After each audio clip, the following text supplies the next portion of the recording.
মীরা মা, যা তো বাড়িওয়ালিদের বাসায়। কেন মা? 5টা কাঁচামরিচ নিয়ে আয়। বাসায় কি কাঁচামরিচ নেই? ছিল রে বাবু, তোর বাপে কালকে কাঁচামরিচের বড়া বানিয়ে চোরের মতো খেয়েছে রাত্রিবেলা। যা তো মা, ওঠ, রান্না বসিয়েছি, জলদি করে নিয়ে আয়। মা, আমার এভাবে ধার চাইতে কেমন লাগে? তুমি যাও তো, আমি পারবো না। না, তুই যাবি চা। আগের বাড়ির মতো না গিয়ে যদি বলেছিস যে নাই কাঁচামরিচ, তাহলে ঘরে ঢুকতে দিব না। আমি হতাশ হয়ে বললাম, আচ্ছা যাচ্ছি। আমার সব জ্বালা। আমি হেলতে দুলতে দুতলা এসে বেল বাজাই। একটি ছেলে এসে গেট খুলল। পরনে 3/4 প্যান্ট, গায়ে হালকা লেমন কালারের টি শার্ট, চুলগুলো কুচকুচে কালো আর সিল্কি, গোলাপি ঠোঁট, থুতনির মধ্যাহ্ন খাজবাহ সব মিলে রাজপুত্রের চেয়ে কম লাগছে না ছেলেটিকে। দেখে ছোটোখাটো না, একটা বড় সড়ো ক্রাশ খেয়ে ফেললাম। আমি যখন ছেলেটিকে নিয়ে আপন খেয়ালে বিভোর, তখনই ছেলেটি চেঁচিয়ে উঠল। আমার ভাবনার ফোড়ন কেটে গোল গোল চোখ চেয়ে রইল আমার দিকে। কাকে চাই? চেঁচাচ্ছেন কেন? উফ! কান চেপে ধরে বললাম, চেঁচাবো তো কি করব? আপনার কোলে তুলে নাচবো? যত সব। তখন থেকে জিজ্ঞেস করে যাচ্ছি কাকে চাই কাকে চাই, কিছু বলছে না, আবার বলছে চেঁচাচ্ছি কেন। আমি শুকনো ঢোক গিললাম। কিছু বলল না, চুপ রইল। দোষটা তো আমারই, তাই বললাম, আন্টি আছে? না, মা বাসায় নেই। বলে দরজা লাগিয়ে দিতে নিলে মেয়েটি আরে আরে শুনুন। ছেলেটি দরজা খুলে হালকা মুখ বের করে বলল, যা বলার শর্টকাটে বলুন। কাঁচামরিচ আছে? হোয়াট? মানে কয়েকটা কাঁচামরিচ দেওয়া যাবে? ছেলে দরজা পুরো মেলে দুহাত বেঁধে বলতে লাগলো, আপনার কি মনে হয় এটা কাঁচামরিচের দোকান বা বাজার? না না, সেটা বলছি না, ধার চাইছি আর কি। ছেলেটি ভ্রু কুঁচকে বলল, কাঁচামরিচ আবার ধার দেওয়া যায় নাকি? জানতাম না তো। দেওয়া যায়? প্লিজ, থাকলে দিন, কালকে ফেরত দিয়ে যাব। আচ্ছা বুঝলাম, বাট তার গ্যারান্টি কি যে আপনি সত্যি ফেরত দিবেন? আজকাল তো ভাই ভাইকে বিশ্বাস করেন। আমি কিভাবে করি? তার উপর জানেন তো বাজারে কত দাম কাঁচামরিচের। মেয়েরা কি বলবে বুঝতে পারছে না। সামান্য কাঁচামরিচের জন্য কি পরিমাণ হেনস্থা করছে। রাগে গা তো জ্বলে যাচ্ছে। তাও দাঁতে দাঁত চেপে বললাম, লিখিত দিতে হবে নাকি ভাইয়া? স্ট্যাম্প পেপার আনো, লিখে দিচ্ছি। ছেলেটি কিছু একটা ভাবার ভঙ্গিতে বলল, লিখিত দিতে হবে না, আপনার এফবিআইডি দিন। মীরা অবাক হয়ে জিজ্ঞাসা করল, আইডি? আইডি দেবো কেন? ওয়াই? ওই যে আপনি কাঁচামরিচ দিতে ভুলে গেলে নক করে মনে করে দিব, তাই। আমি ছেলের কথা শুনে বিষ খাওয়ার মতো অবস্থা। কি বলে এই ছেলে? কাঁচামরিচ চাওয়ার জন্য ফেসবুকে নক দেবে? কি সাংঘাতিক ব্যাপার স্যাপার। আজব তো আপনি, 5 টাকার কাঁচামরিচের জন্য এমন ছ্যাঁচড়ামো করতেছেন। 5 টাকা কি টাকা না? জানেন 1 টাকা ইনকাম করতে কত গ্রাম ছড়াতে হয়, কত রক্ত পানি করতে হয়? বাই দ্য ওয়ে, স্যার আপনি দেখছেন স্যাস্ত্রামি করে কাঁচামরিচ চাইতে চলে আসছেন। ছেলের কথা শুনে মীরা সত্যি এবার মাথা ঘুরে গেল। আর মনে মনে হাজারটা গালিতে মন চাইছে তার নিজেকে। আগে যদি জানতাম এমন বান্দর বলে আছে এই বাসায়, তাহলে এই বাসাতে উঠতামই না। আমি এবার রাগে বললাম, লাগবে না আপনার কাঁচামরিচ, রেখে দিন আপনি। না না, গলার মালা বানিয়ে নিন, পারলে বিয়ে করে নিন কাঁচামরিচকে, যত সব। বলে চলে যেতে গেলাম। মীরা তখনই মনে পড়ে গেল, কাঁচামরিচ না আনলে ঘরে ঢুকতে দিব না। আমি আবারও ফিরে এলাম। আমাকে দেখে বাঁকা হাসলো ছেলেটি। দিন। কি? মীরা দাঁতে দাঁত চেপে পড়ল। আপনার ফোনটা দিন। ছেলেটি দাঁত কেলিয়ে ফোনটি এগিয়ে দিল। আমি আইডি দিয়ে দিলাম। ছেলেটি ততক্ষণে এক গাদা কাঁচামরিচ নিয়ে এসে আমার হাতে দিয়ে দিল আর বলল, এই নিন আপনার মরিচ। আর হ্যাঁ, আমার আইডির নাম মুগ্ধ রায়হান। মেয়েরা ভেংসি কাটল। রাগে দুঃখে কিছু না বলে শব্দকে নিচে নেমে গেল। পিছন থেকে হা হা করে হেসে দিলাম। আইডি নামটি দেখে নিল। নাম হচ্ছে মীরা আহসান। পুরো পিকটা দেখলো ভালো করে, যেখানে পিক দেয়া মীরার ভেংসি কাটা। হেসে দিল আর ঘরে চলে গেল সে।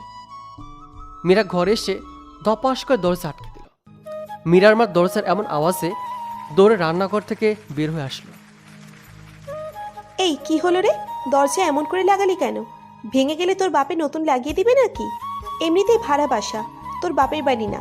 এমন আর একদিন করলে ভাত থাকবে না কপালে, বলে দিলাম। দিলে দিব না কেন? এই নাও কাঁচামরিচ। আর হে, এ বাসায় আর একদিনও থাকবো না, বাসা চেঞ্জ করবে আজকের মধ্যে। মানে? এই মীরা, তোর কি মাথা ঠিক আছে? 2 দিন হলো এলাম, আবার চলে যাব? মাথা নষ্ট করে দিচ্ছিস তোরা আমার। মা বকবক করতে করতে চলে গেল।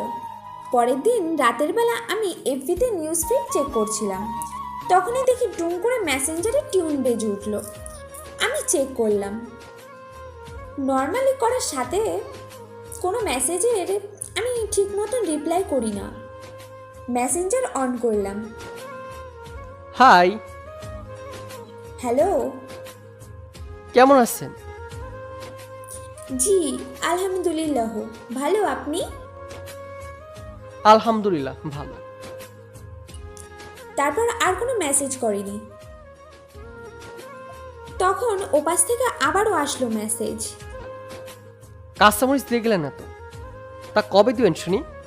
আপনার সেদিন বললেন পরের দিন দিয়ে যাবেন, পরে তার খবরই নেই আপনার। মেসেজটি দেখে আমি শক। হিড় করে রাগ বইতে লাগলো শরীরে, যেন সামনে পেলে এক্ষুনি খুন করে ফেলবো। এই পোলারে নিজেকে সামনে নিলাম। তারপর মেসেজের অ্যান্সার দিলাম। আপনার কাঁচামরিচ নিয়ে ভেগে যাচ্ছি না। কাঁচামরিচ করে মরে যাচ্ছেন কেন বলুন তো? আম্মু কাল দিয়ে আসবে। তারপর আর কোনো কথা নেই। পরের দিন সকালেই আমার ঘুম ভাঙে। আমি মায়ের কাছে যাই আর গিয়ে বলি, মা, বাড়িওয়ালাদের কাছ থেকে মরিচ এনেছিলাম, তাকে দিয়ে এসছো? তোর বাপকে বলে দিচ্ছি রাতে নিয়ে আসবে। আমি চলে গেলাম। পরের দিন আমি কলেজ যাওয়ার জন্য বাসা থেকে বের হয়ে নিচে নামছিলাম, আর মুগ্ধ উপরে উঠছিল। মুগ্ধকে না দেখার ভান করে পাশ কেটে চলে যাচ্ছিলাম। তখনই পথ আটকায় মুগ্ধ আর বলে উঠল, কি ব্যাপার, আপনি আমাকে দেখে পালাচ্ছেন কেন? আমি কেন পালাবো? আশ্চর্য তো! আমার দেরি হয়ে যাচ্ছে, তাই তাড়াতাড়ি করছিলাম। ও আচ্ছা আচ্ছা, তা ঠিক আছে। তা কাঁচামরিচ কই? বিকালে দিয়ে আসবো, এখানে এখন যেতে দিন। মুগ্ধ সরে দাঁড়ালো। আমি এক দৌড়ে পালালাম। মুগ্ধ হাসতে হাসতে চলে গেল। সেদিনের পর 7-7টা দিন কেটে গেল। আমাকে যেখানেই দেখে মুগ্ধ শুধু কাঁচামরিচ কবে দেবেন বলে কান ঝালাফালা করে ফেললো। পরের দিন রাগের মাথায় আমি 10 টাকার কাঁচামরিচ কিনে আনলাম। সোজা মুগ্ধর বাসায় গিয়ে নক করলাম। মুগ্ধ দরজা খুলতেই মুখের সামনে কাঁচামরিচের পুটলোটা ধরলাম। এই নিন আপনার কাঁচামরিচ, আজ থেকে আমাদের লেনা দেনা আর পাওনা সব শেষ। বলে সে প্রথমবারের মতো শব্দ করে নিচে নেমে গেল। আমি মীরার এমন কাছে ব্যবস্থা রাখি। এখন কি করব? আজ জ্বালানোটা বড় কথা হচ্ছে আমি মীরাকে ভালোবেসে ফেলেছি, সেটা বড় কথা। সেদিন রাতে আমি মেসেজ করি মীরাকে, তখন বাজে রাত 12টা। কি করছেন? মশা মারছি। কয়েল চালান, তাতেই তো হয়। আপনার হাত দুটোর কষ্ট কমে যাবে। আমার কষ্টের কথা আপনাকে ভাবতে হবে না, কেমন? তো কে ভাববে? আর যাই হোক, আপনি তো না, সে না জানলেও চলবে। কিন্তু আমার যে খুব জানতে ইচ্ছা করছে। আমি বলতে বাধ্য নই। তাহলে আমি বাধ্য করে নেই। মানে কিছু না, থাক বাদ দিন। সময় হলে না হয় বলবো। সেদিনের পর থেকে দুজনের মাঝে কথা হতে শুরু করে, অল্প অল্প, ধীরে ধীরে আরও বেশি, বেশি থেকে বন্ধুত্ব, আর তারপর বন্ধুত্ব থেকে আরও গভীর। একদিন রাত 1টায় মুগ্ধ কল দেয়, আমি সাথে সাথে তুললাম। Meera, I say something. শুনছি, বলুন। হুম, এভাবে না। তাহলে কিভাবে? সাদে এসে একটা সুন্দর শাড়ি পরে। এটা সম্ভব না, এত রাতে কিভাবে? তার উপর শাড়ি, আম্মু জানলে লাশ পড়বে আমার। আমি জানি না, আমি এত কথা শুনতে যাচ্ছি না। আমি ওয়েট করছি, তুমি না আসলে শার্ট ছাদে দাঁড়িয়ে থাকবো বলে কল কেটে দিলাম। আমি পড়লাম মহা জ্বালায়, কি করব এখন? অনেক ভাবনা চিন্তার পর আমি সাদা শাড়ি পরে পা টিপে টিপে রুম থেকে বের হলাম। বাইরে থেকে রুম লক করে দৌড়ে ছাদে চলে আসলাম। ছাদে এসে আমি তো পুরো শক। চারিদিক কি সুন্দর ডেকোরেশন, সব মরিচ বাতি দিয়ে। আমি কিছুটা এগিয়ে দেখি মুগ্ধ দাঁড়িয়ে হাসছে মীরার দিকে তাকিয়ে। সে খুব সুন্দর একটা সাদা পাঞ্জাবি পরেছে। এসব কি? আমি তার কাছে এগিয়ে এসে তার সামনে হাঁটু করে বসে পড়ি আর একটি আংটির বক্স খুলে বলতে লাগলাম, জীবনের পথ চলাটা তোমার সাথে চলতেছে, প্রতিটা সময়ই তোমার হাতটি আমার হাতেছে। হবে কি আমার দিলের রানী? I love you Meera, will you marry me? আমি দুহাতে মুখ ঢেকে অবাক হয়ে চেয়ে আছি। কি জবাব দেব আমি?